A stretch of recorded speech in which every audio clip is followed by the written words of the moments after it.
Apa kabar sahabat Gema TV? Semoga tetap semangat. Kali ini kami akan menceritakan alur film yang bergenre horor. Film ini dirilis pada tahun 2020 yang disutradarai Kim Kwang Bin dan dibintangi oleh Jung Wo yang harus beradu akting dengan aktris cilik berbakat Heo Yeol sebagai ayah dan anak yang mengalami trauma pasca kematian orang terkasih, ibu dan istri mereka. Film bercerita tentang kepindahan Sang-won ke rumah baru dengan tujuan memulihkan trauma Yina, berujung sebuah petaka. Putri semata wayangnya dibawa pergi iblis jahat ke dunia lain melalui lemari misterius.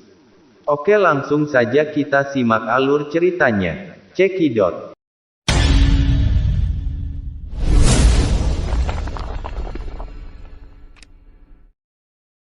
Film dimulai dari video yang nampak seorang dukun sedang melakukan ritual mengusir setan.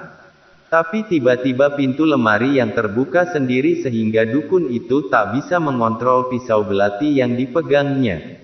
Hingga akhirnya dukun menebaskan pisau itu ke lehernya sendiri. Lalu film beralih ke sebuah mobil yang sedang melaju di hutan. Dia adalah Sang-won bersama putri kecilnya Yina. Sang-won nampak cemas karena belum juga mendapatkan pengasuh untuk putrinya. Mereka berdua sedang menuju rumah baru setelah kematian orang yang dicintainya ibu dari Yina.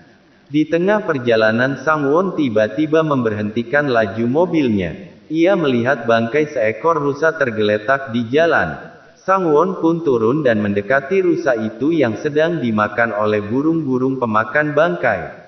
Tanpa sepengetahuan Sang-won, Yina diam-diam keluar dari mobil dan masuk ke dalam hutan yang ada di sepanjang jalan. Sang-won menyusul mencari ke dalam hutan. Beruntung dia menemukannya. Yina sendiri tampak tertegun melihat rumah di tengah hutan yang cukup besar berlantai 2 dari kejauhan. Ternyata itu adalah rumah baru mereka. Tanpa memperdulikan ayahnya, Yina menuju ke rumah tersebut. Sang-won mulai memindahkan barang ke lantai 2. Saat dia sedang melihat keluar dari balik jendela dan setengah melamun, seekor burung pemakan bangkai menabrak jendela tersebut, membuat kaca retak dan terdapat noda darah. Retakan kaca mengingatkan peristiwa tabrakan yang menewaskan istrinya. Sang-won mengalami kejang dan sulit bernafas. Sang-won dan Yina memang sedang dalam pengobatan pasca tabrakan yang mereka alami. Sang-won lebih mengkhawatirkan Yina putrinya. Hal itulah yang membuat mereka pindah ke rumah baru. Pada malam hari di meja makan, Sang-won, seorang arsitek itu menerima telepon dari rekan kerjanya. Ia merasa diputuskan kerja secara sepihak pasca musibah yang ia alami. Saat menerima telepon, Yina pergi ke kamarnya. Di dalam kamar ia memutar video ulang tahun saat bersama ibunya dari handphone.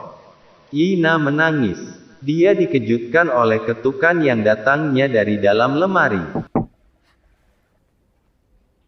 Yina menghampiri lemari itu dan mendekatkan kupingnya ke lemari tetapi tak ada suara. Saat ia membuka pintu lemari ada sosok di belakang Yina hingga ia menjerit. Jeritannya terdengar sampai ke bawah dan membuat Sang-won bergegas naik untuk memeriksanya. Sang-won bertanya apa yang membuatnya menjerit tapi Yina tak mengaku. Gadis itu terus tersenyum sambil mengatakan dia tidak menjerit. Yina bergegas menuju ke arah lemari yang tampak sedikit terbuka dan segera menutupnya, membelakanginya. Sang-won menyadari Yina menggendong boneka yang asing di matanya. Ketika ditanya, Yina menjawab boneka itu ia dapat dari dalam lemari.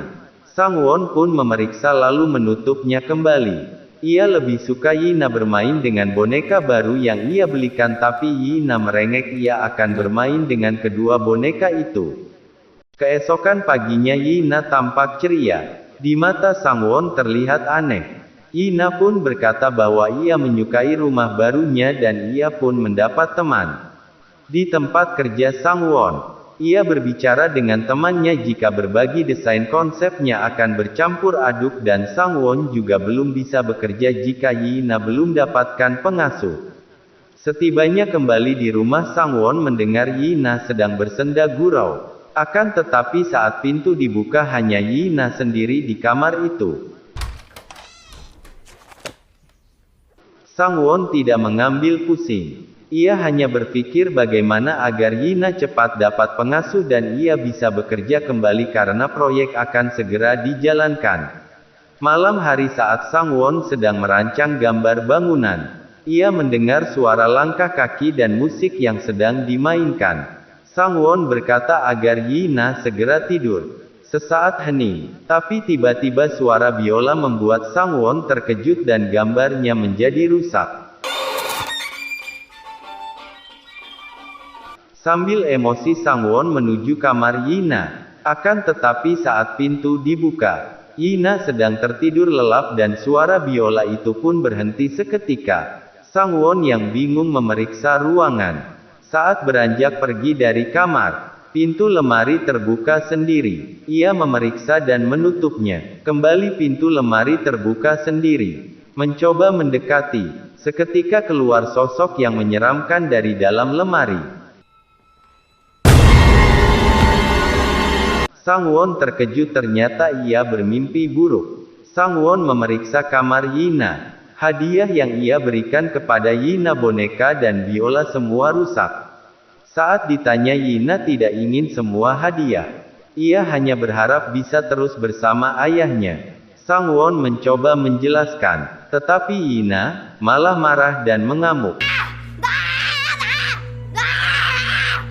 Beranjak pergi ke kamarnya. Tak lama datanglah pengasuh untuk Yi-na. Hingga Sang-won bisa pergi berangkat kerja. Ia merasa berat meninggalkan putri kecilnya. Sementara Yi-na masih mengamuk di kamarnya. Di tempat pekerjaan, Sang-won menerima telepon bahwa pengasuh Yi-na minta berhenti bekerja karena ia tidak sanggup mengurus putrinya.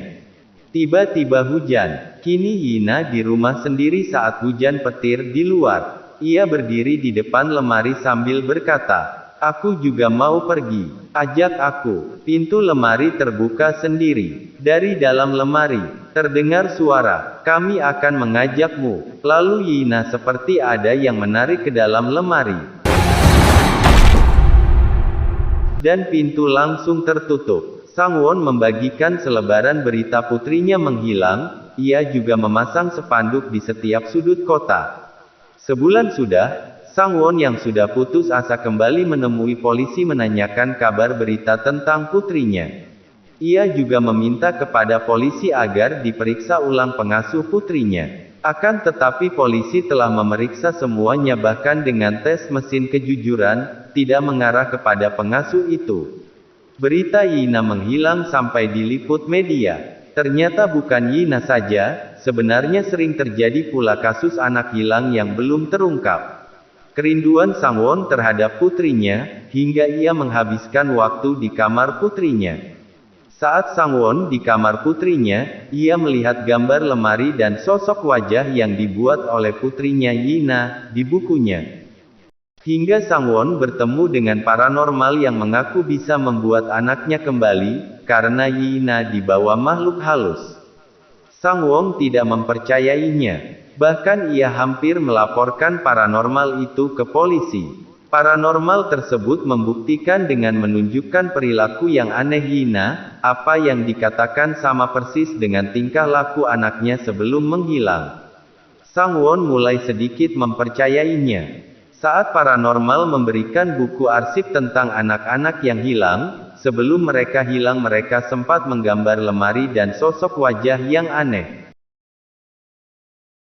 Akankah Sang-won dan paranormal itu mampu menemukan Yi-na yang hilang? Tunggu kelanjutannya di episode kedua. Jangan lupa subscribe dan aktifkan loncengnya agar tidak ketinggalan kelanjutan videonya. Terima kasih dan see you next video.